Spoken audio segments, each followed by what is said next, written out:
Check. Check one time. Check that. Yes. Check, check, sound check. Check one more sound.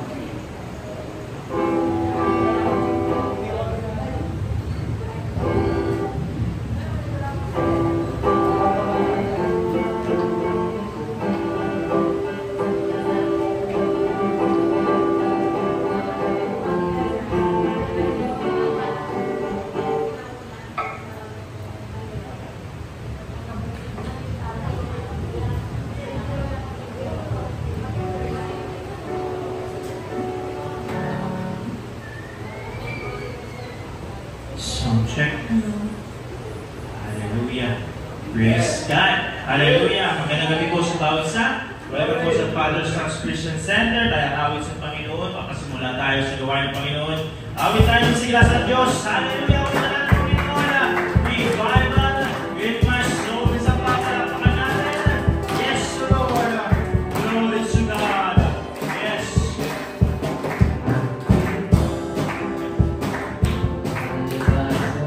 Yes, in my soul.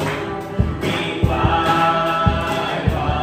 in my soul. I got the hunger. I got the hunger and desire for the Holy Ghost.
Thank you, Lord.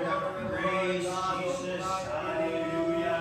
Purihin ka, God. Purihin ang Hallelujah. Hallelujah. Praise the Lord. Thank you, Jesus. Amin na sa Panginoon na malumanay na awitin na awitan natin siya. I call your name, God.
Praise the Lord.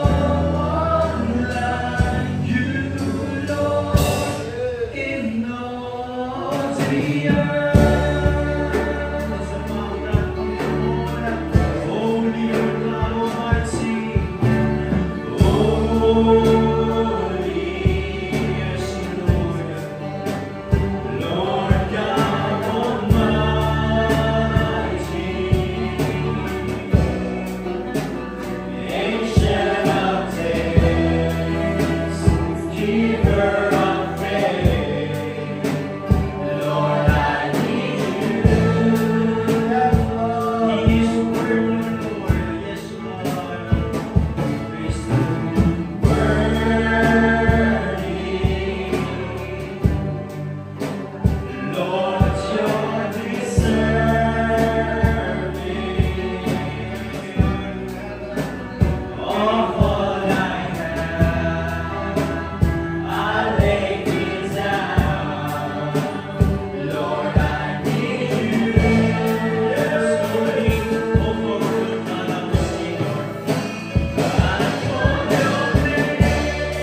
Sama natin ang Panginoon ngayong gabi. Hallelujah. Natin natin ang Diyos. Hallelujah! Para sa ating announcement, meron po tayong panalangin araw-araw from Monday hanggang Sunday, ating morning devotion, 7 a.m. to 9 a.m. ng umaga, ating Sunday school, 9 a.m. sa pag-aaral, tututuro sa salita ng Panginoon. Kung may mga katanungan kayo, ay dumako po tayo ng 9 a.m. ng linggo. At 10 a.m. naman ating Sunday morning worship natin, 6:30 p.m. na Sunday evening, at midweek service natin every Wednesday, 6:30 p.m. ng gabi. Hallelujah! Panalangin natin ang ating bansa, ating Pangulo, President Ferdinand Bongbong Marcos, pati na rin ating mga government officials. Dalangin natin ang kaligtasan din sa loob ng gobyerno, magkaroon din ng katotohanan sa salita ng Panginoon, makakilala ang bawat namumuno sa pamahalaan ng bansang Pilipinas. Pag-pray din natin ang ating leaders international, Pastor Greg Mitchell, Pastor Jessica, Pastor Joe Campbell, sama din natin panalangin ang ating national leader, Pastor Boyet Esipida, pati na rin ang ating mga regional leaders, Pastor Frank Beneventura, Pastor Nara Butay, Pastor Ernie Herente, Pastor Charlie Carias, Pastor Yel Senel, at pati na rin ang ating Mother Church dito sa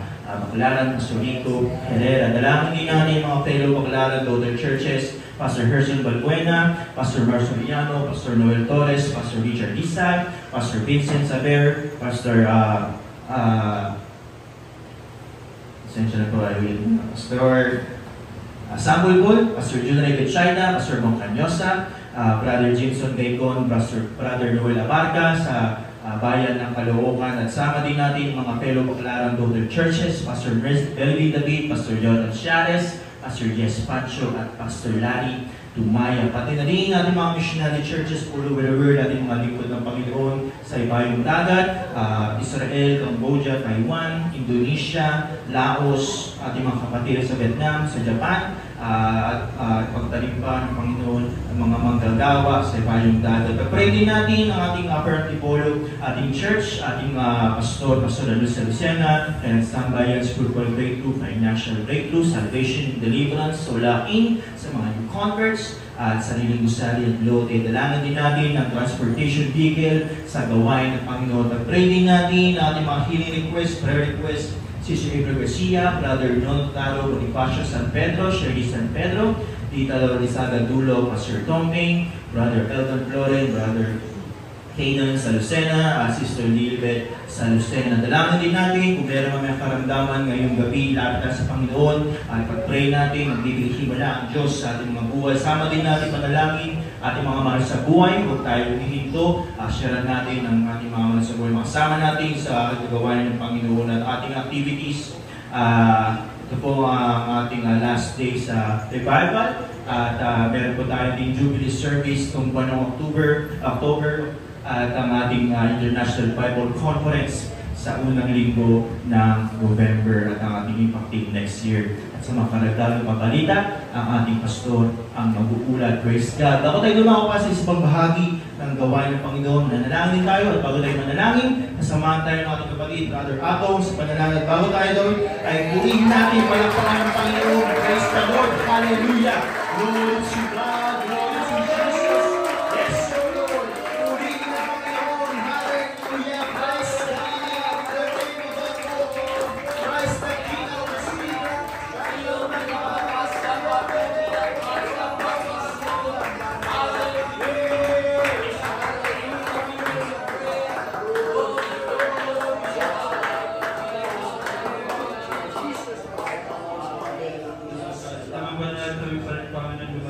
Panginoon sa inyong kalugad, aming pa rin dinadalangin, Panginoon, ang mga nabanggit sa harapan, Panginoon, ang aming mga national leaders, international leaders, regional leaders, Panginoon, inubusin ang pagpalain, ingatan pa rin, Panginoon, ang aming Mother Church, Panginoon, inyo rin po silang babayan, ingatan, Panginoon, sa Pastor Rico Herrera, ang kanyang sambahayan, Panginoon, at ang mga kagalingan, Panginoon, may karamdaman, Panginoon, ay pa rin na ang tinagaling nyo na po sila, Panginoon, sinyo po silang ingatan, gabayan pa rin, Panginoon, at ang tulungan nyo, Panginoon, ang lugar ng Tipolo, Panginoon, ng mga takas, Panginoon, sa gapos ng kasalanan, Panginoon, at ang mag-uulat, Panginoon, ngayong gabi, Panginoon, inyo po siyang kahirap, ng igalan na Espiritu, ingatan nyo po siya, Panginoon, ito ang aming samot, dalangin sa pangalan ni Jesus.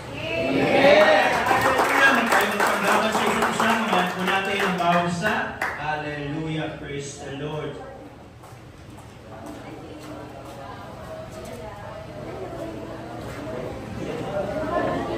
Okay, tayo magtandapat sa Panginoon habang kumakapit tayo din sa awit. That's time to be happy is now.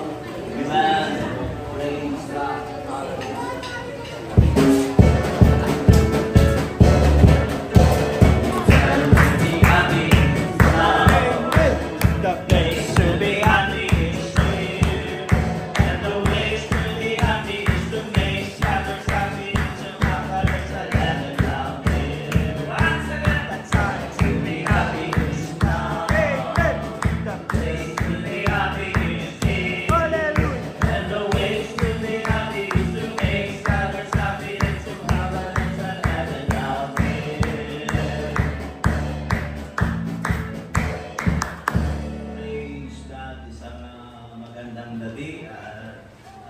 Happy anniversary. Ito po yung mahaba-haba na rin, ika-10 at siyam na taon ng gawain ng ating Panginoon sa lugar na ito. Hindi pala nakapag-provide kayo ng hindi kayo kahit konting video. Yung bata, ipakita yung simula ng gawain natin dito. Nalimutan. Okay, so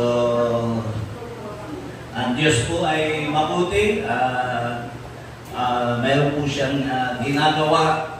Kasama natin siya. Amen. Praise God. Hallelujah.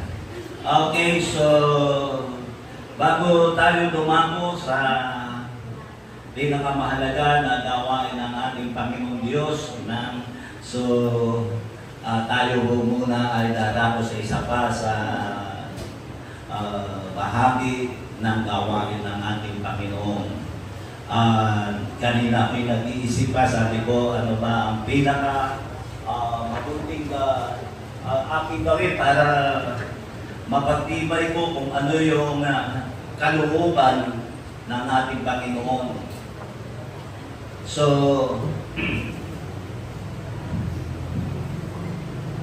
hahamunin ko kayo sa isang kalooban ng ating Panginoon. Bukas kayo sa akin sa aklat ng Lucas sa chapter 6 verse 38. Amen. Praise God. Ganito yung Lucas chapter 6 verse 38. Okay. So, sino yung nakakita na? Ganito ang sa mga walang dalang Bible. Ganito yung nakalagay. Lucas 6:38.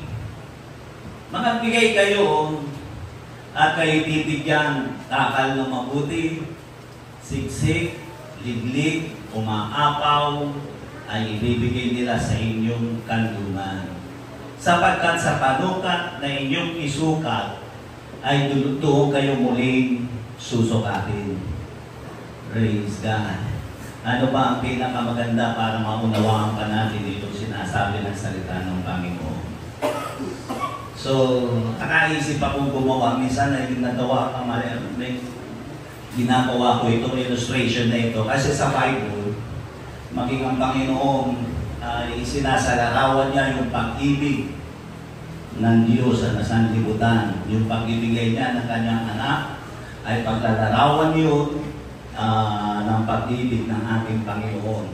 Meron ako ditong kinuhang tubig dahil nakita ko nga yung tubig doon. Kanina pa ako nag-iisip, sabi ko, ano pinakamaganda para maunawaan nila yung sinabi ng Panginoon. Sa panukat na inyong isukat, doon kayo muling susukatin. Para maunawaan natin, ito sumisimbolo sa atin.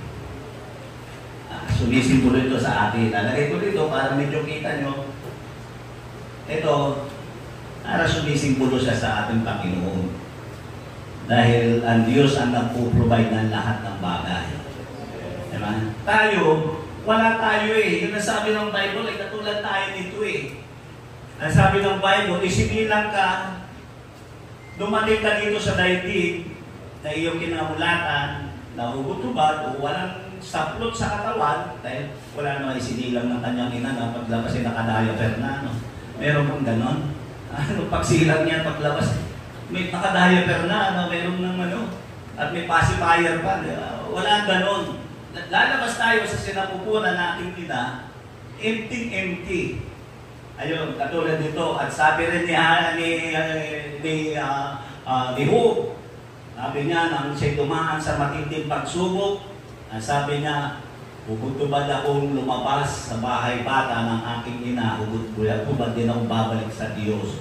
Diyos ang nagbigay ng lahat sa akin, Diyos din ang babawi. Yun ang sinabi niya nung dumaan na siya ng matinding pagsubok at naghirap siya. So, ibig sabihin, talagang ang tao ay katulad nito. Wala siyang laman. So anong ginawa ng ating Panginoon? Ang lahat ng bagay na nasa atin, kung ano man meron tayo, kahit ano yan, lakas, lahat yan ay galing na sa Diyos. Nilalagyan niya tayo. Binibigyan niya tayo. Pinupuno niya tayo sa lahat. Kung bagamat ikaw ay gumigising sa umaga, pero huwag mong kalilimutan, kaya nga nagkakaroon ng lakas para gumising sa umaga, para galing nyo sa Panginoon. Diyos ang nagbibigay ng karunungan, kalakasan sa atin. So, ngayon, tayo ay puno. Yan. Ano ang sabi rito? Magbigay. Kaya tayo ay pinagpapalan ng Panginoon. Ito ang isang layunin. Kaya pinupuno ka ng Diyos. Sinasapatan ka ng Diyos sa lahat ng bagay. Ang ibig niyan sabihin, ang sabi niya rito, magbigay kayo at kayo bibigyan. Takal na mabuti, siksik, liglig, at umaapaw, ibibigay niya sa inyong kandungan. Ganyan yan. Ano sabi? Magbigay. So, para kailangan magbigay ka, di. So, yun. Nabawasan ka. Nagbigay ka eh. Yung sinabi niya ng Panginoon, yung sinabi nito ng Panginoon, sapagkat sa panukat na inyong isukat, doon kayo muling susukatin. Ibinigay mo, ganyan, ngayon, ang ibibigay sa iyo ng Panginoon, ganun din kung ano yung ibinigay mo. Ganun. Yun ang binigay mo eh. Hindi niya pwedeng lagyan niya ulit. Nang gusto ng tao, more and more and more, hindi mo pwede dahil tatapon na yan. Diba? Bibigyan kayo yung sinasabi niyang ayon sa iyong sukatan. Yan ang ano eh. Saan mo makikita yun sa Bible? John chapter 6, verse 12. Nung gumawa ang Panginoon ng himala, sa 5 tinapay at 2 isda, ano sabi ron? Ano sabi ron? Pulutin ninyo ang sumobra upang walang masayang. Kaya ibig sabihin, ang Diyos ay mapanghinayang. Hindi siya nagsasayang ng pagpapala. Kaya kapag yan ay pinagpilitan mo, dahil una, nakagano ng kamay natin, hindi natin maunawaan, na kailangan yun ay bahagi sa atin na kailangan tayo magbigay. Ngayon, kapag nakatanong ka, sa tingin mo ba, malalagyan ka pa? Hindi na. Kasi ayaw mong bawasan eh. Ngayon, pag nilagyan mo yan, pinagpilitan mo yan, tatapon. Yun yung iba, kaya yung iba napupunta saan? Sa sakit lamang, sa gamot, di ba? Isa kung ano-ano nangyayari. Kasi nga, hindi mo pwede. Tatapon. Sinabi rin ng Panginoon yan sa kasaysayan ng babaeng bao. Yan, na asawa ng propeta. Ano sabi ng Panginoon? Ni Propeta Eliseo sa 2 Kings, sa chapter 5, sabi doon, ano sabi doon? Manghiram ka ng mga sisidlan sa iyong bahay at magsarado kayo at punuin ninyo yung sisidlan na mahihiram nyo. Ano sabi doon? Nung mapuno na niya lahat ng sisidlan, anong sabi nung babaeng bao? Anak, kumuha ka ba ng sisidlan? Ano sabi nung anak? Wala na. At ang sabi doon, ang langis, yung miracle ng Diyos, tumigil. Bakit tumigil? Kasi nga wala nang lalagyan eh. Sasayang tatapon. Ayaw na ayaw ng Panginoon na ang blessing ay tumatapon lamang sa lupa. Kaya anong dapat mong gawin dyan? Ang pinaka-the best, ganito ang gawin mo. Yan. Ibinigay mo lahat. Anong gagawin ng Diyos sa iyo? Kung anong ginawa mo, yun ang ibabalik sa iyo. Yan. Ganun lang kasimple yun. Para maunawaan natin, imposible na lagyan ka ng Diyos na hindi mo naunawaan yung out. Sino nakakaalam ng yung Dead Sea? Nung matuklasan ko yung Dead Sea, ng pag-aaral ko, yung Dead Sea pala, lawa lang siya. Mayroon lang siyang isang daan patungo, papasok sa loob, pero wala siyang labasan. Kaya pala tinawag na Dead Sea yun, maalat yun, dahil lahat ng alat, as in ng tubig alat, ay pumapasok sa loob, walang linalabasan. Kaya naroon lahat yung mga layak-layak, mga dahon tuyo, andun na lahat yun. So nakuha niya ibig ko sabihin. Kaya yung mga yung ilog, yung mga lawa, na iisa lang ang daanan, yung papasok lamang, wala siyang out, hindi siya running water. Andun lahat at patay na pusa, patay na daga, bulok. Pero yung running water, malinis yun. Wala doon natitirang dumi. Kaya ako, pag ako'y gusto ko yung maliligo, gusto ko yung running water. Ayaw ko yung swimming pool. Lalo na pag mahal na araw, ano yun, siyempre punong-puno yun. O, lahat ng mga libag mo, lahat ng mga agil-agil mo sa katawan, andun na yun. May pagkakataon pa yung minsan na medyo pag napapamiri, doon na rin mong giniri. Andun na lahat yun. Yun ang kaibahan ng running water. Ganun ang buhay ng tao. So kung maasa ko naunawaan ninyo yung sinabi ng ating Panginoon, magbigay kayo at kay bibigyan, takal na mabuti, siksik, liglig at kumaapaw, ay ibibigay nila sa inyong kandungan. Sapagkat sa panukat na inyong isukat, doon kayong muling susukatin. Okay, tawagan ko si Brother Phil, tayo pangunahan sa paglingkod ng pananalapi para sa kawain ng ating Panginoon. Praise God. Hallelujah. Tayo po'y manalangin sa Panginoon. Dakila at tapat na Diyos na may likha ng langit at ng lupa, hinihingi po namin na pagpalain mo ang iyong mga anak. Ang mga kakulangan sa kanila, dakilang Diyos ay punuin mo.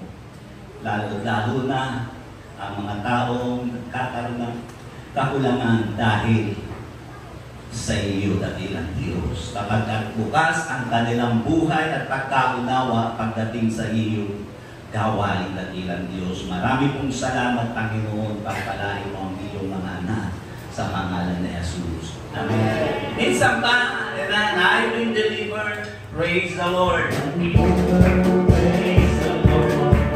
I will deliver.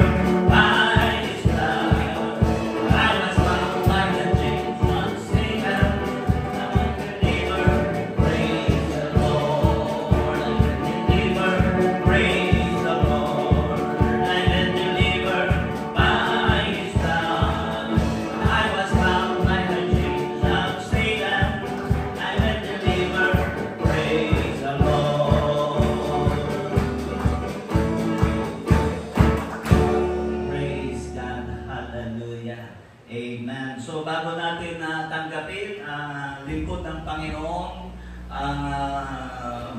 ang tinagawin the Maroon Band ay maghahandog daw ng Maroon Band, nalimutan ko na, aftershock yata. Ang tinuhubog ng ating Panginoon, amen, para sa kanyang gawain, okay? Pakinggan po natin ang kanilang hinanda.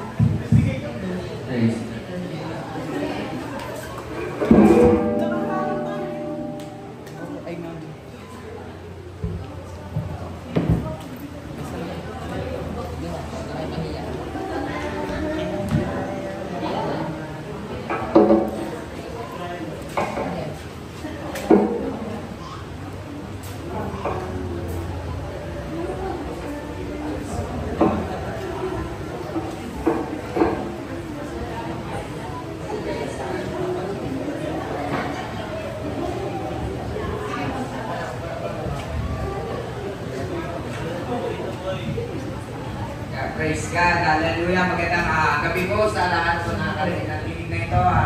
Nais ko lang po magpatotoo sa bawat isa kung paano binago ng Diyos ang aming mga buhay. Ako po si Elan Flores, mga bago po ako po ay 2021 nang kami po ay nakakilala sa Diyos. Gusto ko ibahagi sa inyo na ako po ay backslider. Ako po ay nagkaroon ng walang direksyon ng buhay, nagkaroon ng walang kulay, natutong mag-inom, natutong magnakaw, praise God. Higit sa lahat, natutong magsabong. Yan ang ginagawa pag wala sa kalooban ng ating Panginoon. Yan ang nawala ang Panginoon sa buhay ko, pero noong taon na to, nanumbalik kami sa Panginoon, sa pagkag-iulis kami ng ating Panginoon na may gagawin pa ang buhay sa amin. Lahat ng aming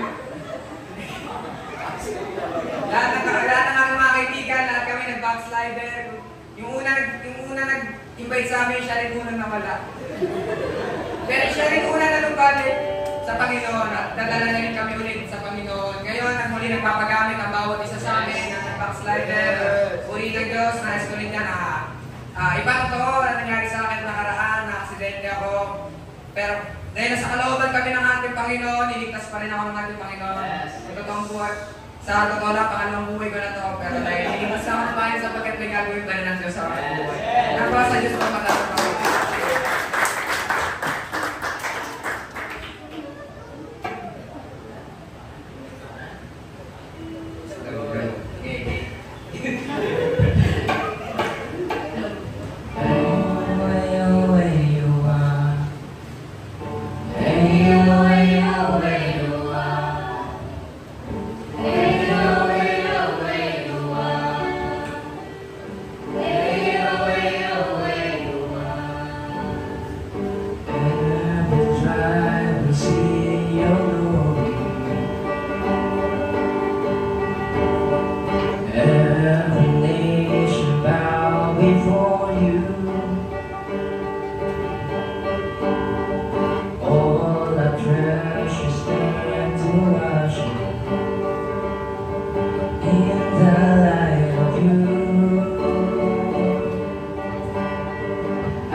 There is no one like God.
Salamat po sa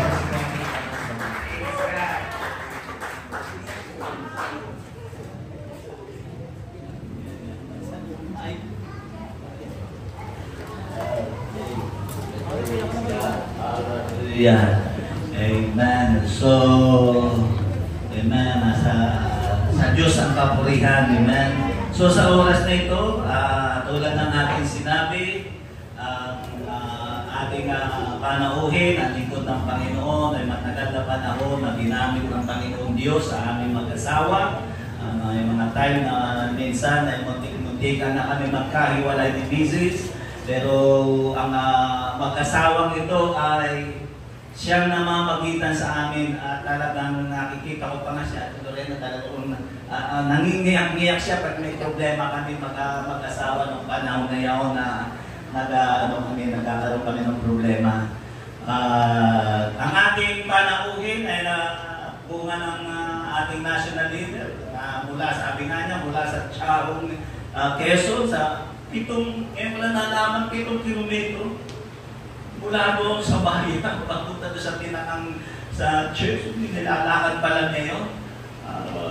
Pagtalo lang sa gawain ng Diyos, ginamit siya ng Panginoon. Sa nga, wala pastor kayo nagkano sa Chaong. Doon na mismo sa Chaong. Tapos napunta siya ng Tarlac. Tapos napunta yata uli ng Chaong uli. Palipat-lipat sila. Kaya nga sabi niya, yung kanyang mga anak, sa isang taon nakatatlong school. Nakatatlong school. So, damating yung sa mga pagkakataon, tinakot siya ng kaaway. Dahil sa kanyang kalusugan, inamin na nung kanyang pastor, dahil yung pastor niya, yung ating national leader, nagpahinga ka lang na. Pero ayaw niya. Sabi na parang mo na rin sinabi, mamatay na ako. Kasi sabi niya, mamamatay ako lalo pag hindi ako nakapaglingkod sa Panginoon. Kaya yun, punta siya ng Bumaka naman. Tapos Bumaka na pastor, tapos punta ng Tayabas, doon naman kami nag-meet at naranasan namin yung presensya ng mag-asawa na ito. Sabi ko nga kanina, kakaiba. Tapos dumating uli yung pagkakataon, nilipat naman siya sa Candelaria, doon nag-boom, sabi ko nga kanina, pambira. Mayroon na silang church, sariling lupa, building ang church. Hindi yun sa pangalan nila, Father's House yun. Kung sakaling aalisin sila doon, bagamat sila nag-provide sa tulong ng Panginoon, hindi nila mabibit-bit yun, wala silang bibit-bit doon kahit isang silya. Pero naipagtatayo nila sa tulong ng Panginoon, ang ating Panginoon ng gawain ng simbahan, pero sila wala pang bahay. Nauna ang ating Panginoon. Tapos dumating pa yung panahon, dahil ko kami ni Mrs. noon, na hospital. Kailangan namin Lord, wala pa naman katira-pera noon, dahil pioneering kami dito noon, panahon na yan. Hindi ko matalo doon, tawag ko pastor, bypass pero nakasumbay. Ilang beses siya tinatakot ng kaaway. Tinatitigil na siya. Ibig sabihin nun, tinatitigil na siya. Pero hindi siya tumigil. So ngayon, meron siyang 15 churches na kanyang pinangunahan. Ganun ang ginagawa ng ating Panginoon. Pakinggan natin ang karanasan ng ating lingkod sa tulong at sa biyaya ng ating Panginoong Jesus. Amen. Napalapakan natin ang Panginoon. Napalumalapit natin ang Pastor Roberto Wilson. Praise God. Salamat po sa lumin. Thank you, brother. Ako si Mr. Dino na naghahanap ng tubig.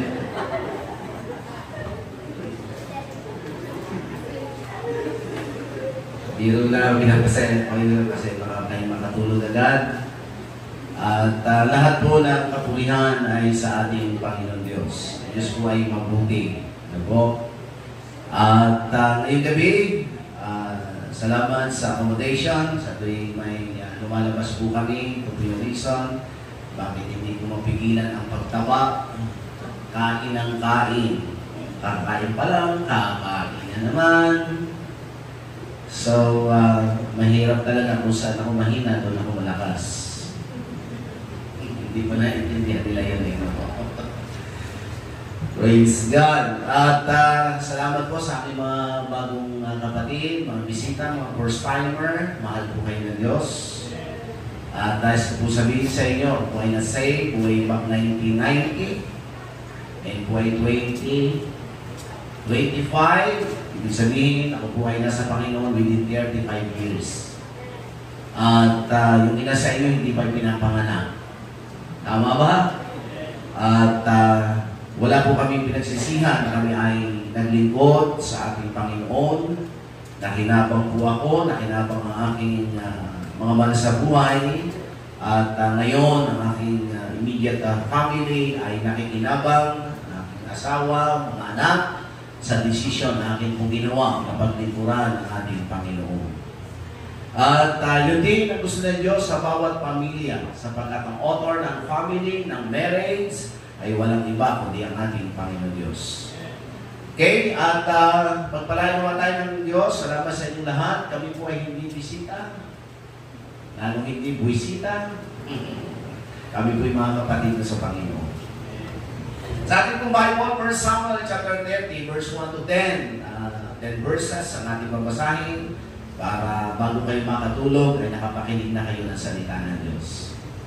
Ganito po sinasabi, 1 Samuel chapter 30, verse 1 to 10. At nangyari na si David at ang kanyang mga lalaki ay dumating sa Siklag sa ikatlong araw na ang mga Amilisita ay sumalakay sa tibugan at sa Siklag at sinaktan ng Siklag at sinunog ng apoy. At nilalambigan ang mga babae at ang lahat na nandoon ang maliliit at kayo din ang malalaki. Hindi nila pinatay ang sinuman, kundi kanilang pinagdadala at nagpatuloy ng kanilang lakad. At nang si David at ang kanyang mga lalaki ay dumating sa bayan, narito.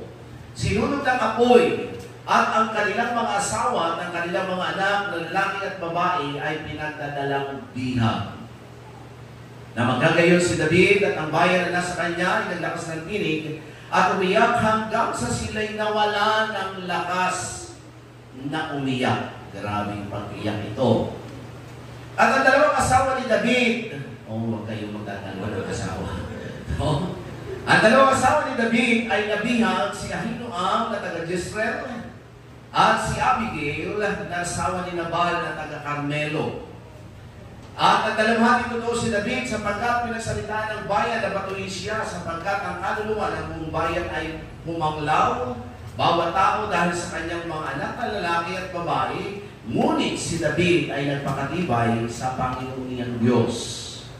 Sinabi ni David kay Abiatar na sacerdote na anak ni Ahimelech, isinasama ko sa iyo na dalhin mo rito ang ephod at dinala doon ni Abiatar ang ephod kay David. At sumangguni si David sa Panginoon na nagsasabi, kung aking bang habulin ang pulutong na ito, aking kayang aabutan sila. At sinagot niya siya, iyong habulin sapagkat tunay na iyong aabutan at walang pagsalang, mababawi mo ang lahat. Ito yung ating key verse, verse 8. Verse 9, sa kanyang umahon si David, siya at ang lalaking kasama niya, tapos sa batis ng beso, nakinaroon na niyang mga nag-iwan sa likuran. Ngunit hinabol ni David niya ng 400 lalaki sapagkat ang 200 na natira sa likuran ay mga patana hindi na makatawid sa bakis ng beso. Pagpalay po pagkabasa ng salita ng Diyos. Let us pray mga kapatid. Samahin po ko sa isang maikling prayer. Ama sa langit, maraming po salamat sa pagkakataon ng iyong mga salita ay may pahayag sa pakinig ng aking mga kapatid. Idinadalangin ko po kayong personal na mangusap at magsalita sa bawat isa. Sa karanasan, wala po akong pagkakatiwala, we need anointing and wisdom, Lord. At kayo po ang magministeryo, lumabas po kami ng usaling ito, hindi na kami katulad ng dati, kundi may ginawa ka sa aming buhay, ang lahat ng papurit pa sa salamat, ibinabalik po namin sa iyo sa pangalan ni Jesus, sa lahat ay magsabi ng palapakan po natin ang ating Panginoon Diyos. Ano ang pinakamahalagang bagay na nawala sa iyo?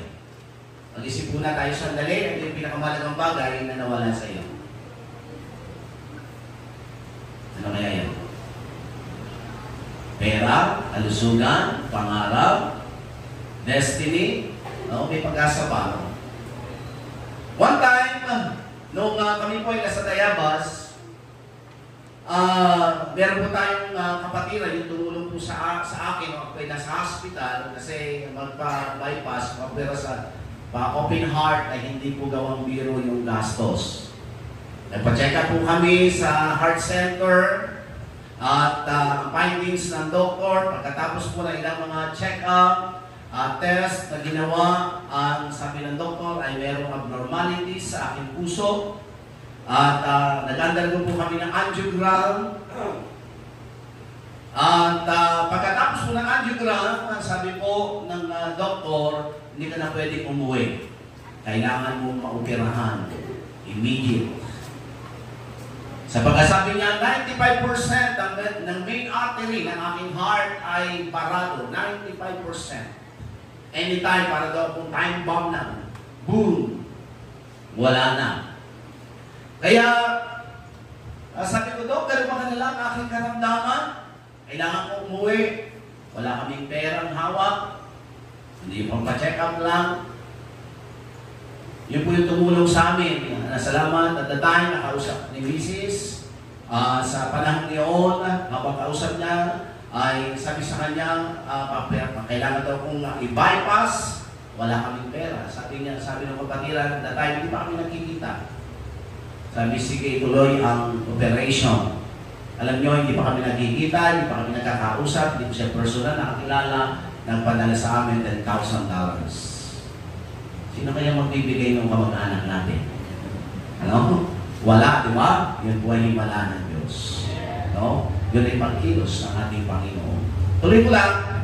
At pag-uwi namin, pinagkatiwala sa akin lahat ng kanyang mga pinapadala sa kanyang mga kamag-anak kasi taga Iloilo siya, napapadala siya ng pera. At inilipat sa amin yung pamamahala.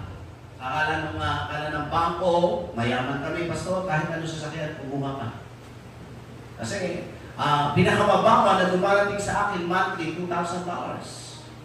Hindi naman sa akin yun, pinamimili lang natin. Amen. Alam niyo, one time, nagpapalit ko ako, nagpadala siya, December yun, papadala sa Iloilo, sa mga pastor doon. Isipin niyo, 350,000 yung aking pinapalitan, mapadala ko. Tapos yung aming sasakyan, galing sa Mandaluyong na si Butchoy, no, yung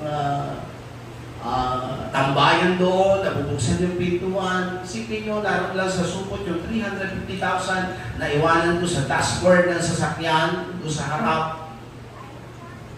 350,000.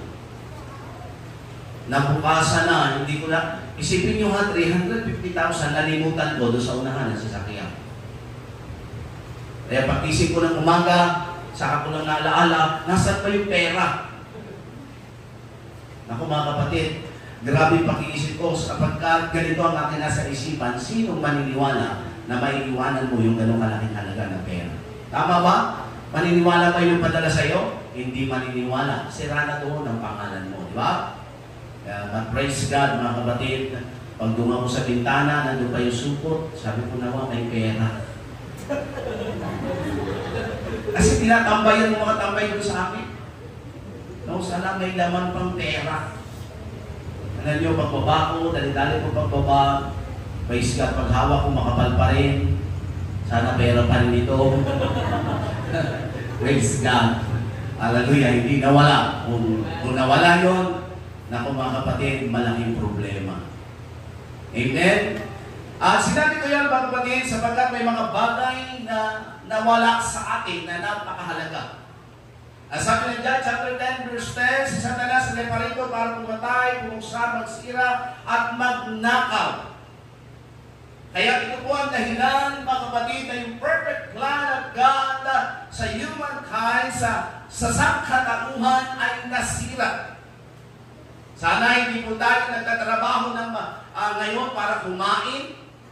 Sagana ang buhay, ang Diyos ay lumikha ng mga bagay na pangailangan ng tao bago pa lang likhain ng tao ay lumikha na ng Diyos ang ating mga pangailangan. Alam niyo ba na kapag ang sa hayop man o sa tao, kapag sila ay nagbubuntis, lumalaki ang dibdib. Bakit kaya mga kapatid? Inihahanda na ng Diyos yung pagkain ng baby. Ganun po ang Diyos kung mag-prepare ng ating pangangailangan. Kaya bago pa sa creation, ay nanihanda na ng Diyos ang pangangailangan ng tao. At ang perfect plan of God sa katauhan ay hindi dapat tayo nagkakaproblema. Hindi dapat mamamatay ang tao. Pero lahat ng yun ay ninakaw ni Satanas sa pamagitan ng isang bunga. Sabi nila, mansanas daw yun. No? Sapagkat naglagay ang Diyos sa halamanan ng isang puno, lahat ng mga bagay doon sa Garden of Eden ay makakain nila except doon sa puno ng pag-alam ng mabuti at ng masama.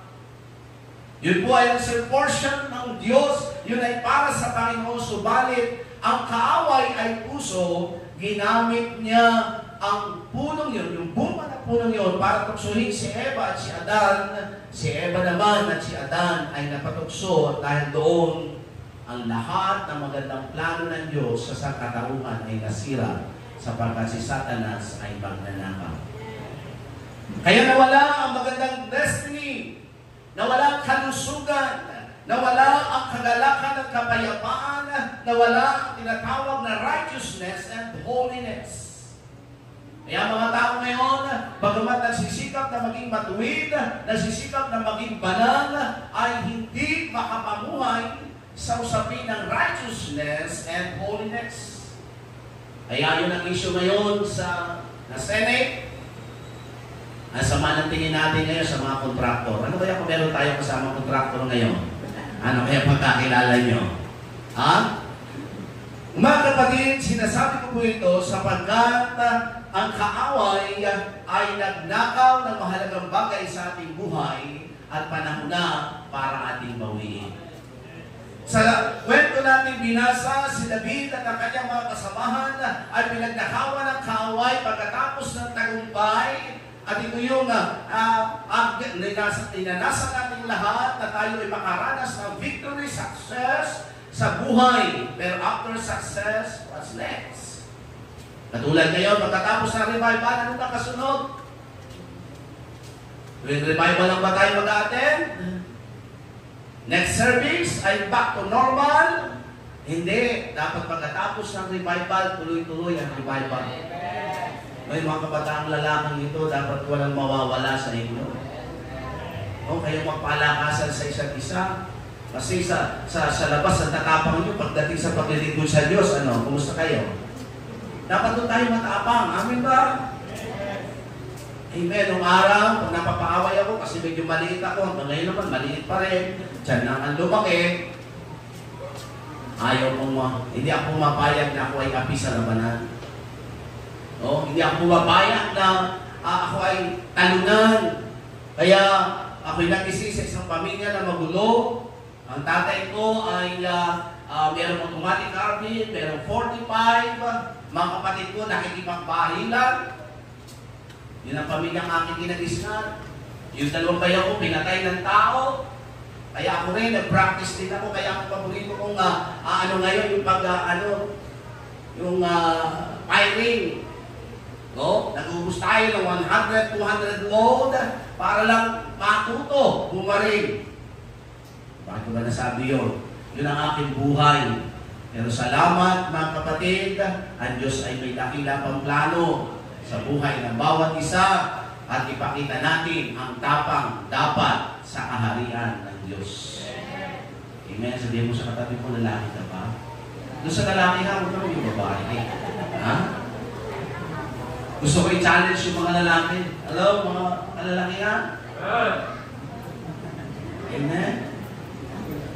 Baka yung katulad nung doon sa kasi kapatid ko, nasa Chao siya, meron siyang bayaw, yung kanyang pamangkin ay malambot. At pagpipili doon sa tindahan ng kapatid ko, kasi galit yung kapatid ko sa malambot, kaya pag bumili sa kanya, sa iba, pabili nga po. Pagdating sa kapatid ko, ito isyo, pabili nga po. Binabago. No? Baka sa church lang malakas ang boses natin, ha? Dapat kahit nasaan, pinaglalaban natin ang kalooban ng Diyos. Amen? Lalo na sa barkada, sa labas. So ituloy natin, mga kapatid, itong kwento sa buhay ni David. Ang lahat ay ninakaw sa kanilang ari-arian, ang kanilang mga tahanan, sinulog ng apoy, at isa sa pinakamasakit sa damdamin ng isang ama ay pag-uwi mo, wala ang iyong mga anak at wala pa rin ang iyong asawa. Sino may asawa na? Sabi ng mga may bahay, mabuti nga walang asawa. Sabi eh, matahimik. Amen? Nakarinig na ba kayo mga misis? Ha? Mga may asawa, kung pwede ko lang isuli asawa ko, sinuli ko na. Ano ba ganon? No? Kasi pinagnakawa na ng mga lalang bagay ang ating mga pamilya, ang ating mga tahanan. Kaya ngayong gabi, mga kapatid, ito yung masakit sa buhay ni David. Subalit, sa ating pag-aaralan, si David ay hindi po nagmugmok, si David ay hindi nagwalang bahala, si David ay tumayo upang bawiin ang lahat na nawala sa kanya at sa kanyang pamilya. Kaya itong ating pag-usapan, ating paksa, ating topic ngayong gabi, fully recovered. Ganap na nabawi o ganap na nakuha. So, tingnan po natin. Unang-una, tingnan po natin, pag-usapan natin ay cry of desperation. Ito po yung pagluluhan ng kawalan ng pag-asa. Ang sabi nga ng talatang 4, ang sabi noon na magkagayon si David at ang bayan na nasa kanya ay naglakas ng tinig, umiyak hanggang sa sila'y nawala ng lakas na umiyak. Sapagkat sinong hindi mauubusan ng luha na lahat ng mga bagay sa buhay mo halos maubos na katulad ni Job. Amen? Wala ang pamilya mo, wala ang ari-arian mo. No? Sino yung umuwi sa inyo na wala ka lang natin ng pananghalian, masama ang loob mo? Ha? Lalo na pag nagtatrabaho ka, pag-uwi mo sa bahay, wala ang misis mo, nasa chismisan. No? Nagmamarites, hindi pala. Bakit kasi yung marites, may pangalang marites kasi. No? Di ba? Nakakasama ng loob yung umuwi ka lang na walang pananghalian. Amen? Mga misis, pinagluluto niyo ba si Mister? O si Mister na nagluluto para sa inyo?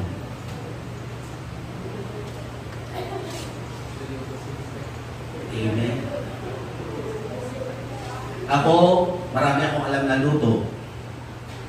Pritong itlog, nilagang itlog, at saka, ano pa pang luto sa itlog?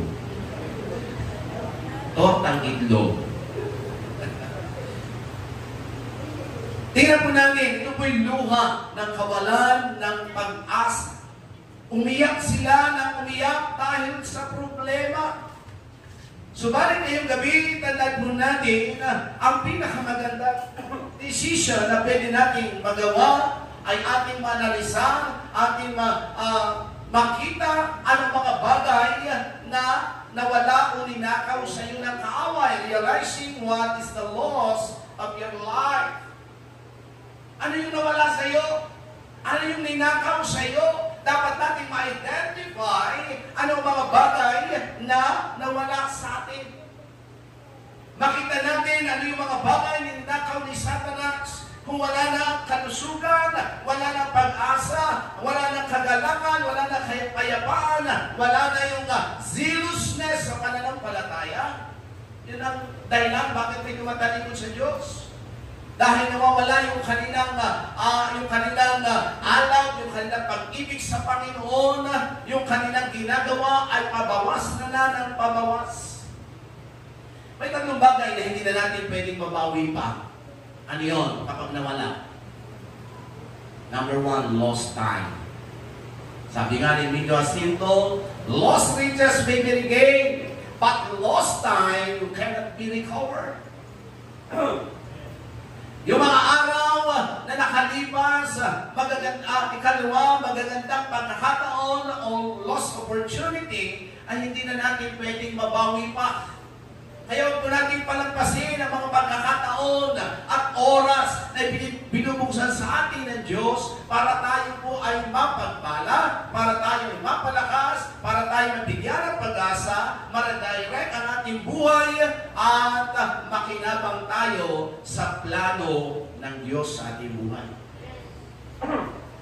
Ano ba? Lost life. Hindi mo na mababawi. Kaya habang malusog ka ba, magpasya ka ng sumunod sa Panginoon.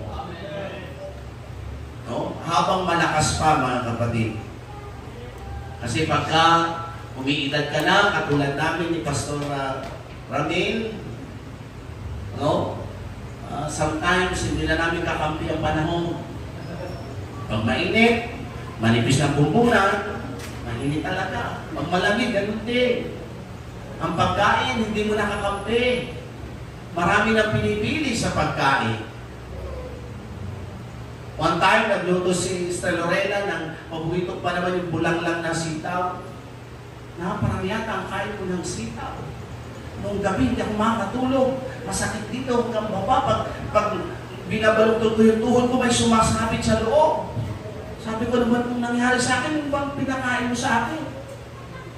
Ano? Uric acid lang pala. Kaya habang may pagkakataon, huwag natin palampasin ang pagkakataon. Amin ba, mga kapatid? Tanungin mo yung sarili, ano mga bagay na nawala sa iyo? Maaaring ang kagalakan ng pagliligtas ay hindi mo na nararanasan ngayon, katulad ng sinabi ni David sa Psalms chapter 50 and 51, Lord, ibalik mo sa akin ang kagalakan ng iyong pagliligtas. Ibalik mo sa akin ang kagalakan ng aking kaligtasan. Hallelujah! Maaaring ito yung alam, sigla, seriousness sa iyong pananampalataya, burning desire para sa ating Panginoon, sapagkat ang mga taong totoo at genuine ang kaligtasan, ang kanyang paboritong lugar ay ang church. Amen? Sabi ni David, gusto kong tumira sa bahay ng Panginoon sa buong panahon ng aking buhay sapagkat alam nyo sa gawain ng Diyos, dito tayo pinubusog ng mga katotohanan, dito tayo pinapalakas, dito tayo tinuturuan, dito tayo challenge, dito ito minumod ang ating character, dito tayo nasishape, na-reshape ang ating buhay para marating natin ang ating tamang tadhana. Sa church. Kung wala ang church, kaya ako ngayon, si Pastor Ramil, sa kwento ng mga pastor namin noong araw pa, yan ay umalis sa church, ay kabataan sa church. Dahil sa pambubuli ng mga kasama sa church, umalis. Pero sabi ng pastor, huwag kayong babalik na hindi kasama si Ramil. Salamat sa Panginoon. Kasi kung ito ay hindi naligtas, ano kayang buhay meron to? Diba? Nasa Panginoon na nga, nagkakagulo pa minsan, di lalo na kung wala. Diba? So, salamat sa Panginoon. Dahil ang buhay ay nahuhubog sa pamagitan ng salita ng Diyos. Katulad ng aking testimonya sa inyo, sobra akong napakapahiya. Amen? Sapagkat sabi nga sa pag-aaral, meron daw dalawang pangunahing kinatatakutan ng tao. Alam niyo po ba yung kamatayan ay pangalawa lang? Sa kinatatakutan ng tao, ang number one ay yung pagharap sa audience para magsalita. Ganun ako, mga kapatid. Hindi ako makaharap sa audience para magsalita, but praise God, dahil may church, dito tayo tinuruan, dito tayo challenge, dito tayo hinuhubog, dito tayo nagpupuspos ng banal na spirito, dito tayo ginagawang kagamit-gamit sa presensya o sa kalooban ng Panginoon. Kumusta ang ating pananampalataya? May intensity pa ba? Meron pa ba sigla? Mahal niyo pa ba ang church? Mahal niyo pa ba ang mga gawain? O pag tinama sa pangaral, sabi ko na, ako na naman, pinatamaan ni Pastor Alam niya kasi ang kwento ng buhay ko No? Meron nag-attend sa amin, sabi, pinunta mo ba kay Pastor buhay ko? Bakit ako na lang lagi? Ako na lang. Sabi ko, personally na po tayo nagtagpo. Ano? Ang Diyos po nangungusap sa inyo panahon na kayo'y tumugon sa panawagan ng Diyos sapagkat kung may mabuti kaming plano sa buhay nyo, mas better ang plano ng Diyos sa buhay ng bawat isa sa atin. Amen? Alamin natin, ano mga bagay na nakaw at nawala sa atin. Pagiging marahil mapanalanginin. Amen? Nagbabasa pa ba kayo ng Bible? Sino po may Bible pa ngayon? Sa cellphone na lang? May pinadala akong mga kaunting yung short video doon sa lang mga pastor na meron sa church na lahat ay gadgets ang dala. Alam nyo, habang nag-service, pinapalitan ng workers yung kanilang cellphone, kinukuha, binibigay ay Bible. Mabuti may Bible sa cellphone, pero mas better pa rin ang aklat na ito na personal natin binabasa. Mas iba, mga kapatid, na binabasa natin ang aklat na ito o ang Biblia. Ano na wala sa iyo? Pagmamahal ng asawa mo, kapatid mo, yung mga may asawa, pwede mo pakita sa mamahay. Pakita sa mamahay may asawa. Ayan. Aminin nyo na, halatang-halata na eh. Ibig tanong ng pagmamahal, enjoy pa ba kayo sa buhay may asawa? Enjoy ba kayo sa buhay may asawa? Kasi nag-attend ako na isang wedding ceremony at isang sa sponsor. Nagtanong yung pastor, kung sa langit ay may pag-aasawa pa rin, sino ang iyong papakasalan? Ako una nagtakas ng kamay. Sabi ko, yung misis ko pa rin po ang aking papakasalan. Kung sakaling may pag-aasawa sa langit, pero gusto ko sabihin sa inyo, wala na pong pag-aasawa sa langit. No? Wala na pong pag-aasawa doon, kaya ibuhos mo na ang pinakamabuti habang narito pa sa lupa, sapagkat dito lang sa lupa ang pag-aasawa. Sabi ng katabi ko, malayo naman sa amin eh. Vice Mayor sa amin ngayon. Sabi nung katabi ko, sa tagal ko na nagtitig sa asawa ko, siya pa rin ang papakasalan ko. Kumusta ang relasyon niyo, mga kapatid? Enjoy pa ba kayo sa inyong buhay may asawa? Kung hindi kayo nag-enjoy, kapatid, huwag mo sisihin si Mr., si Mrs., pinagnakawan kayo ni Satanas ng mahalagang bagay. Dapat natin ma-recover ngayong gabi ang matuwid, righteous, holy, and sweetest relationship sa iyong misis o sa iyong mister. Amen? Pag tumatabi sa iyo, ay ba, katabi pa kayo magpatulog? Pag tumabi sa akin, may lupa ka. Buwanan ka na yata kung maligo. Mahalan Diyos ang ating pamilya, ang ating tahanan. Mga magkakapatid, sa tahanan, kumusta ang relasyon niyo sa loob ng tahanan?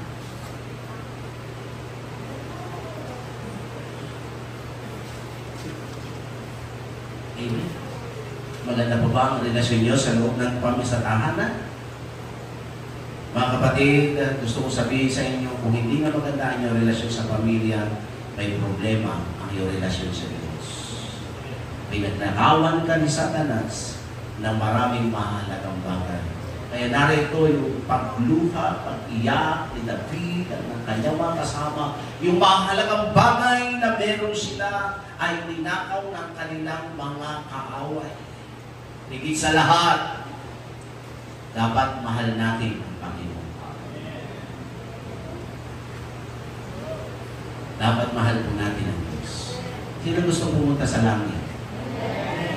No? Hindi ko malimutan yung sabi ng isang kabataan. Sabi sa kanyang tatay, pastor yung kanyang tatay, sabi niya, Daddy, yung mga kapatiran, gusto pumunta sa langit. Sa simbahan na hindi makapunta sa langit pa. Amen? Kaya dapat mahal natin ang pagkakatipon. Amen? Mahal natin ang Diyos. Cry of desperation. Kaya hindi natin pwedeng mabawi kung hindi natin malalaman kung ano mga bagay na nawala sa atin. Kaya tulungan tayo ng ating Panginoon. Pangalawa, pag-usapan po natin, tapusin na natin yung pag-iyak. Be strong in the Lord. Magpakalakas tayo sa Panginoon. Ito yung ginawa ni David. Hindi lamang na-realize, hindi lamang sila lumuha dahil sa problema, kundi inalam nila kung anong dahilan, anong problema, ano ang naging ginawa ng kaway sa kanila. Nasabi nga ng verse 6, tingnan niyo, sinabi ng verse 6. At nagdalamhati totoo si David sapagkat pinagsalita ng bayan na batuhin siya sapagkat ang kaluluwa ng buong bayan ay pumanglaw bawat tao dahil sa kanyang mga anak na lalaki at babae. Ngunit si David, ito yung ating keywords. Ngunit si David ay nagpakalakas sa Panginoon niyang Diyos, but David encouraged himself in the Lord his God. Ito yung ginawa ni David. Siya nagpakalakas sa Panginoon. There are times, mga kapatid, na hindi natin kakampi ang ating nasa paligid. Maaaring yung mga inaasahan mo sa buhay ay hindi mo maasahan. Pamilya mo, kapatid mo, magulang mo, pwedeng asawa mo, ay hindi mo kakampi sapagkat pagdating ng problema, doon lumalabas ang sisihan. Tama ba? Pag lumabas na yung problema, hahanapan ka ng dahilan para sisihin ka. Sa halip na tulungan ka, sa halip na magtulungan, pag-usapan ng problema, ay sisisihin kung sino man. At makita po natin sa bahagi nito, walang kakampi si David. Yung kanyang mga soldiers, ang kanyang mga tao sa paligid, ay laban lahat sa kanya at humanap sila ng pambato para batuhin si David. Worst na pangyayari, mga kapatid, yung inaasahan mong katulong mo, yung pala kaaway mo. Yung inaasahan mong pabor sa iyo, mga tao susuporta sa iyo, in times of trouble, in times of problem, ay hindi mo pala kakampi. Diba, mga kapatid? Napakasakit na karanasan. At ito ang nangyari sa buhay ni David. Hindi niya kakampi ang kanya nasa paligid. Ang kanyang mga pinagkakatiwalaan ay hindi niya kakampi. Subalit si David, sabi nga roon, siya'y nagpakatibay at nagpakatatag sa Panginoon niyang Diyos. Sabi sa verse 8, sumangguni si David sa Panginoon. And David inquired at the Lord. Kapag naramdaman mo na wala ka ng kakampi sa paligid, kahit ka pamilya mo, huwag ka sumuko, kapatid. Amen? Lumapit ka sa Diyos. Magpakalakas ka sa Panginoon Diyos. Hindi man natin kakampi ang kapaligiran, subalit kung kakampi natin ang Diyos na makapangyarihan sa lahat, ang lahat ng bagay na sa atin ay imposible, ay nagiging posible. Sabi nga ni Pastor Ernie, sa kanyang pangangaral, kahit na daw ang ating lugar ay katabi ng impyerno, pero kung kasama mo ang presensya ng Diyos, yun ay langit pa rin. Kahit na kubo ang tirahan natin, kung kasama mo ang presensya ng Diyos, masaya pa rin. Kahit na isang tuyo lang ang pagpuputulan yung mag-asawa, kung kasama niyo ang presensya ng Diyos, yun ay langit pa rin. Hindi yung pagkakita mo ng tuyo-tuyo na naman ang ulam. Nagre-reklamo agad tayo. Tama ba mga kapatid? Alam niyo ba sa pioneering stage ni Pastor Boyet, bumili si Pastor Boyet ng isang tuyong haot, yung ganito kalaki. Tinanong nung magtitinda, bakit po sir, isa lang ang binili nyo? Titikman lang po namin. Ang totoo noon, walang pambili. Yun lang ang kayang bilhin, isang tuyo. Si Pastor Boyet po ay engineer. Amen? Sister Susan po ay teacher. Pero sila sa pioneering stage, mga kapatid, naranasan nila dahil wala mang financial support para lang i-survive ang gawain sa isang tuyo. Hati po sila. Champurado sa umaga, champurado sa tanghali, champurado sa gabi. Kumusta? Pagka ganun lang nangyayari sa buhay natin, lugaw sa tanghali. Bakit po lagi tayo nakakutsara? Hindi na po namin kayang kamayin. Lugaw po lagi ang aming kinakain. Pero kahit ganun na sitwasyon, pag tayo nasa sentro ng kalooban ng Diyos, hindi pinag-aawayan, hindi nagkakagulo, nananalangin at nagpapasalamat sa Diyos. Amen?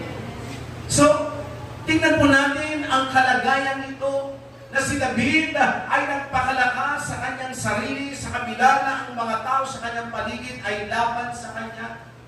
Ang tagumpay para sa mga taong ang tagumpay ay nakalaan para sa mga taong nagpapakatibay at nagpapakalakas. Marami ng beses kung tatanungin niyo ako, Pastor, dumating ba sa isip mo ang pagsubok? Sasabihin ko sa inyo, hindi ko na mabilang kung ilang. Pero yung sinalita ko sa Panginoon, Lord, maglilingkod ako sa iyo kahit anong mangyari. Kahit na sumusuko, sometimes ang aking spirito, ang aking katawan, nagpapatuloy ako sapagkat yung sinabi ko sa Panginoon, hindi mo na pwedeng bawiin pa. Kaya pag tayo nagsalita, patunayan natin na seryoso tayo sa ating pangako at salita sa Panginoon. Amen? Hallelujah! Magpakalakas tayo sa pagkatutulungan tayo ng ating Panginoon. At ito yung nangyari kay David, mga kapatid. Hallelujah! Dahil sa kanyang pagpapakalakas. At ito rin ang iniutos ng Diyos kay Joshua na i-take over ni Joshua ang gawain mula sa pamamahala ni Moises. Sa Joshua chapter 1, verse 6 to 9, ang kabilin-bilinan ng Panginoon kay Joshua, magpakalakas, magpakatapang, magpakatatag.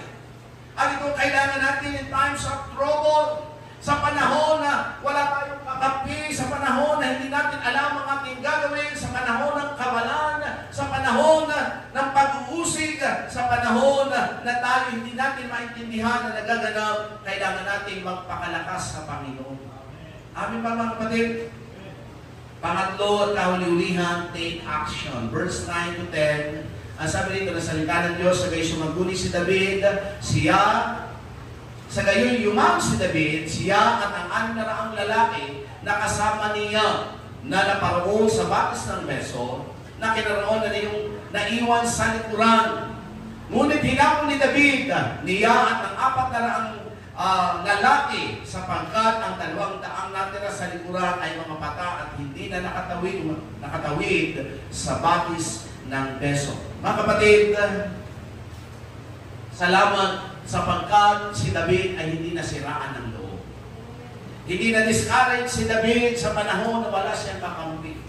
Hindi siya nawala ng loob. Hindi niya tinanggap na siya'y talunan. Hindi niya tinanggap na wala ng pag-asa ang buhay. Hindi niya tinanggap na wala na siyang magagawa. Nagpakalakas siya sa Panginoon. At sabi nga ng Isaiah 41 verse 10, huwag kang matakot sapagkat ako'y suma sa iyo. Huwag kang malupaypay sapagkat ako'y iyong Diyos. Aking palalakasin ka, oo, aking tutulungan ka, at aking aalalayan ka ng kanang kamay ng aking alalayan ka ng kanang kamay ng aking katuwiran. Ganito ang Diyos sa ating pinaglilingkuran, mga kapatid. Magdesisyon lang tayo. Huwag ka lang pumayag na talunan. Huwag kang pumayag na ikaw ay nasa ilalim. Life is reversible.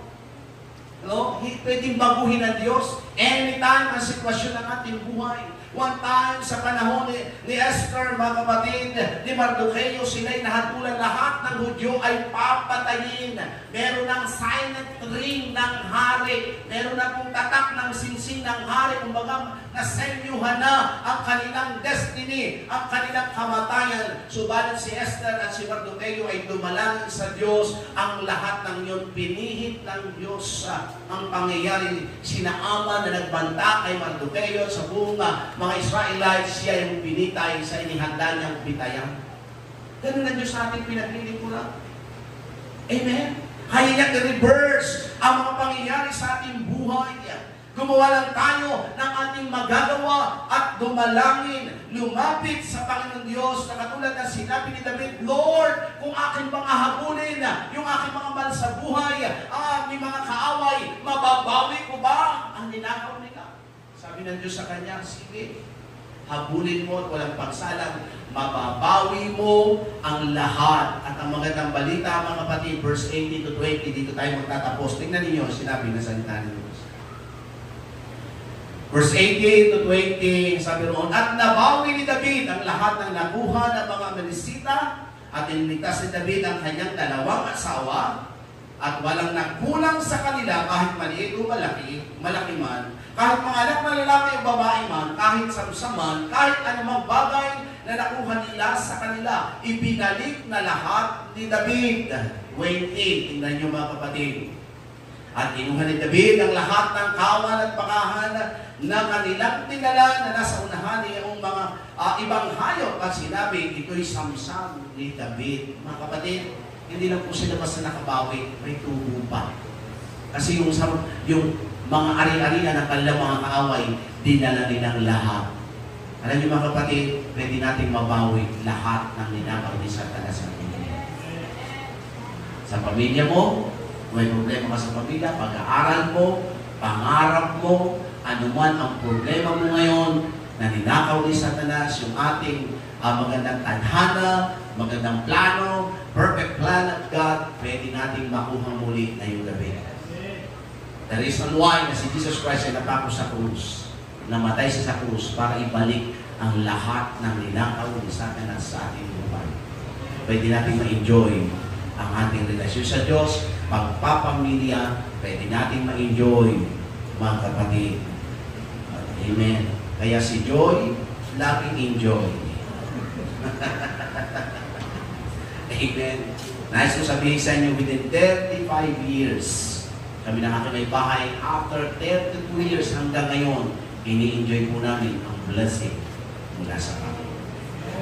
Ang aming relasyon pag-asawa, ni minsan hindi ko po nasaktan ang misis ko. Ni minsan sensitive po ako sa damdamin ng asawa ko. Kasi kami may lahing Batanggenyo, malakas kami magsalita, pero pag naramdaman ko, nasasaktan yung misis ko, pinabago ko yung tono ko. Kasi ayaw ko saktan ang damdamin ng misis ko. At nai-enjoy namin ang aming relasyon magkasama. Kung sakali may pag-asawa sa langit, papakasalan mo ba ang misis mo? Mga lalaki? Parang walang lalaki. Kuya Pin, sabi ni Kuya Pin, amen.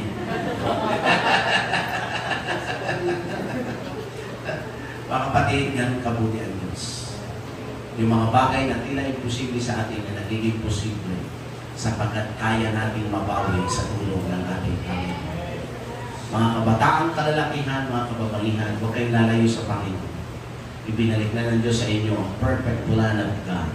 Kung tumalikod man kayo sa Panginoon, huwag nyo nang hintayin mawala ang pintuan ng pagkakataon na ipagsara. At ng bagay na hindi na natin mababawi pa. Ano yun? Lost time, lost opportunities, and lost life. Huwag mo hintayin mawala ang lahat kasi hindi mo na mababawi pa. Nasa atin ang pagkakataon na mabawi ang lahat. Palakpakan natin, purihin natin ang Diyos. Praise the name of the living God. We give you honor and glory, King of kings and Lord of lords. You are worthy, you are worthy. Worthy to be honored. Hallelujah, hallelujah. Ngayong gabi, tayo natin magsiyupo. Nangaral ko sa bahaging ito, fully recovered. Ganap na nabawi. Lubos na nabawi. Maring sa ating kalagitan, habang tayo pinakayuot, naghanda ng isang malumanay na awitin sa Panginoon, bisita ka namin, maaring kilala mo si Jesus, subalit hindi mo pa siya na-accept, hindi mo pa siya tinatanggap, as personal Savior ng iyong buhay, kaibigan, kapatid, mahal ka ng Diyos. Si Satanas ay pinagnakawan tayo ng mahalagang mga bagay.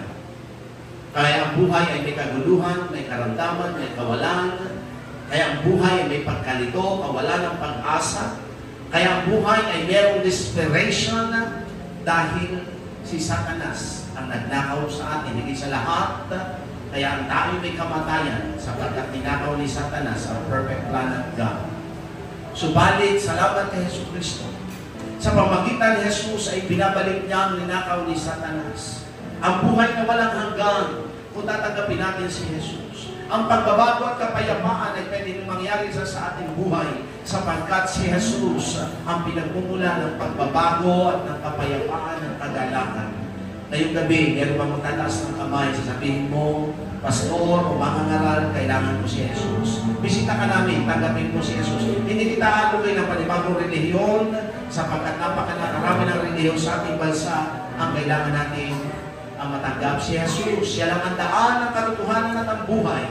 Walang makapunta sa Ama, kundi sa pamamagitan lamang ng ating Panginoon Jesus. Meron po ba kami bisita first time? Pakita sa kamay.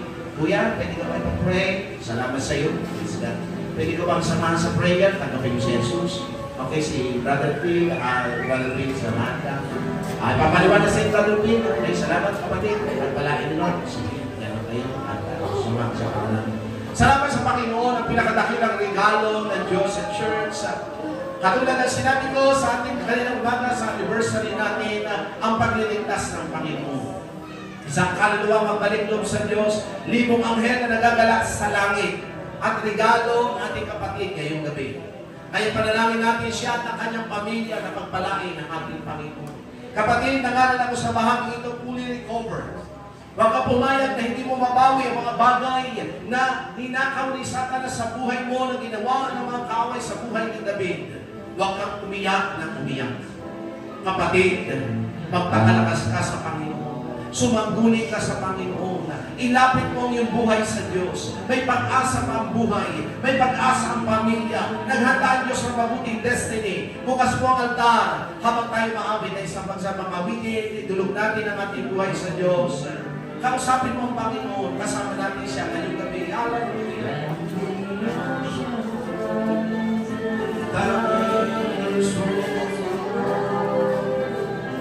I will soar with you above the storm. Father, you are King over the land. I will be still, though you are God. Sabihin mo sa Diyos, hindi ka ng pangailangan, Lord. Huwag mo hayaan, Lord, ang aking kapatid ay malayo sa iyong kalooban, calling and protection. Gamitin mo po siya sa kaluwalhati na iyong pangalan, Lord. Ang aking kapatid na ito, gamitin mo siya sa mas makapangyarihan ng Panginoon. Ang daig ng puso ng aking kapatid, ang daig ng mga puso ng aking kapatid, Lord, gamitin mo po siya. Gamitin mo po siya. Gamitin niyo po ang aking mga kapatid na ito, Lord. Speak the heart of your people, Lord God. Gamitin mo po sila, Panginoon. Revive us, Lord. Lagyan mo ng pag-asa namin mga puso, God, ang aming mga kapatid na ito. Pagpalain niyo po sila. Pagpalain niyo po ang aking mga kapatid na ito, Lord. Bless them, Lord. Bless us, Father in heaven. Oh, my God. Lord, sa aming bagong kapatid, covering and protection, you bless niyo po siya, ang kanyang pamilya, ang kanyang mga pangarap, Panginoon. Lord, pagpalain niyo po ang aking kapatid na ito in Jesus' name. Tayo lahat ito ngayon. Matapos na tayo manalangin, nawitan natin ang Panginoong Jesus. When the oceans rise and tide, Sama-sama tayo umawit sa Diyos. I will soar with you above the storms. Father, you are King over the land. I will be still, know you are God. When the oceans rise and thunders roar, I will soar with you above the storm. Father, you are King over the flood.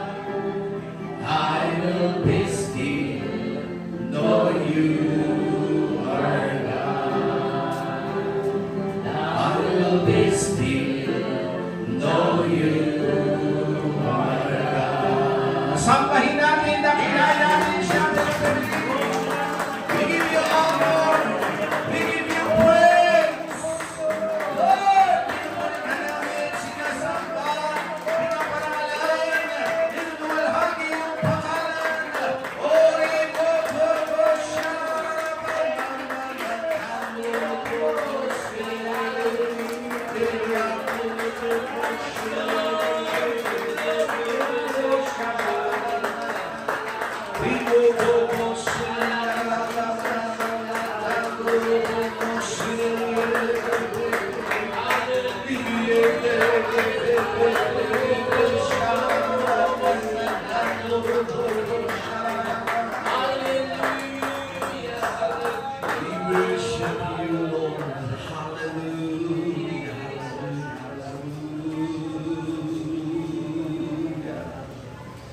We lift up your holy name, O God.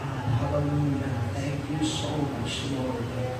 Hallelujah. Hallelujah. Kapatid, binalik ni Lord ang bagong sigla, bagong buhay, bagong pag-asa. Binalik ng Diyos ang mga bagay na nakakang ni Satanas. Huwag pakawala ng opportunity na binuksan ng Diyos sa inyo. Hallelujah. The best ang plano ng Diyos sa bawat isa sa amin. Lalo na mga kalalakihan ng challenge yung pagkabi. Napakaganda ng plano ng Diyos sa buhay natin. Tayo yung tinalagaan ng Diyos na leader ng ating pamilya. Hallelujah. I-lead natin ang ating tahanan sa kalooban ng Panginoon. Maniwala kayo lalo na sa mga may asawa. Pag may masamang nangyari sa pamilya mo, kapatid, sisingilin ka ng Diyos. Hindi sisingilin ng Diyos ang asawa mo, mga anak mo, pero ikaw ang unang sisingilin ng Diyos. Sapagkat ang pamamahala ay binigay ng Diyos sa mga kalalakihan. Na magkasala si Eva, mga kapatid, hindi si Adan ang una nagkasala, pero ang siningil ng Diyos si Adan. Sapagkat si Adan ang binigyan authority sa pamamahala sa pamilya. Malaki ang sagutin natin, mga ama ng tahanan, mga kalalakihan, kung magpapamilya ka, kung ano magiging destiny ng pamilya mo, may pananagutan ka sa Diyos. Sapagkat yung turo ng banal na kasulatan, mga ama, turuan nyo ang inyong mga anak, i-lead nyo sila ayon sa kalooban ng Panginoon.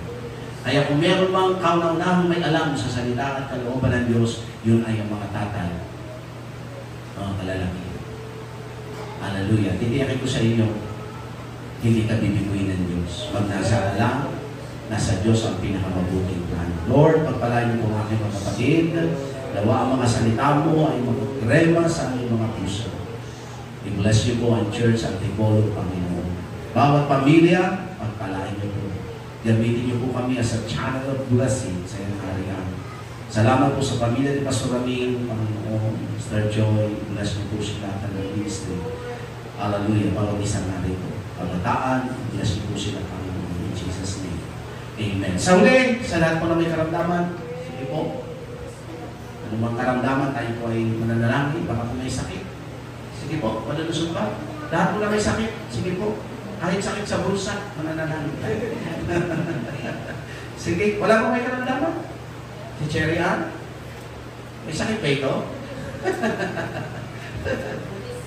Praise God. Alam po gano'n, alam po gano'n. Gandang-ganda na Cherry Ann. Okay. Sige pa, sige po, lahat po na may sakit. Sige, kapit na po. Isa-isa po, stand. Sige po. Tayo po magkaisa, pangako po ng Diyos, ang ano pagkaisa natin sa lupa, igagalan ng Diyos sa kanyang kaharian. Meron pong authority na hindi dapat masayang, power na binigay sa atin. Kailangan lang natin i-exercise sa pamagitan ng pananampalataya. Kailangan mo lang maniwala sa panampalataya sa kaya gawin ng Diyos. Ang mga imposibleng bagay nagiging posible kapag tayo nagkakaisa na may pananampalataya. Sabi ng Panginoon, ang magtalian natin sa lupa, tatalian sa langit. Ang makalaga natin sa lupa, kakalaga natin sa langit. Sabi ng Matthew chapter 28, all power, no, in heaven and earth, ay nagbigay na sa Kanya. At ang kapangyarihan ito ay pinagkakatiwala sa lahat ng sumampalataya. Amen? Kaya maniwala tayo, ay posible sa tao, ay posible sa Diyos. Ano po pray natin, sister? Ito mga anak mo? Ikaw? Ikaw? Kayo na sige. Sige. Pray na. Baby, praise God. Sige po, pray natin, sister. Ikaw ba? No.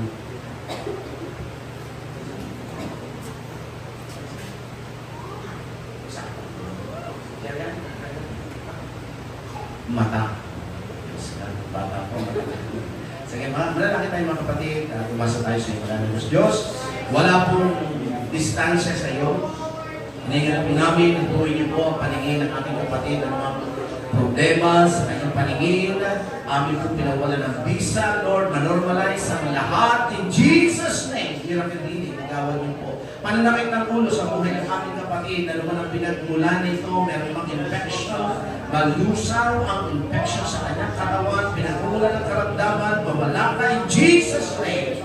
Miracle healing, ikawan niyo po, Lord, sa baby na ito, Panginoon, the world Simon, walang kamamilihan in Jesus' name. Sa buhay ng mag-inang ito, nakikita niyo po ang kanilang kalusugan, walang nalilihim sa iyo. Ano man mga bakterya o mga bakterya na kapasok sa kanyang katawan, walang kapangyarihan in Jesus' name. Miracle healing, Lord, ikawan niyo po sa mag-inang ito in Jesus' name. Lord, salamat po sa himalang pagkulay sa iyo, sa pangalan ni Jesus. Amen! Praise God. God bless you po. Salamat po sa inyong lahat. Salamat po sa pagkulay ng pasiraming. Tuloy lang po tayo sa Panginoon. Kung bumalik na si Lord, ang ating great reunion ay sa langit. Praise God. Amen. Praise God. Sino pong masaya ngayong gabi? Amen! Praise God. Hallelujah. Huwag niyo pong kalimutan ang ating pastor. Siyempre sa Candelaria, Quezon, isama ninyo sa mga panalangin. Na kayo samahan pa ng Panginoon, extension ng kanyang kalakasan pa. Gamitin pa sila ng ating Panginoon. So, praise God. Hallelujah. Okay, picture muna tayo. Picture muna.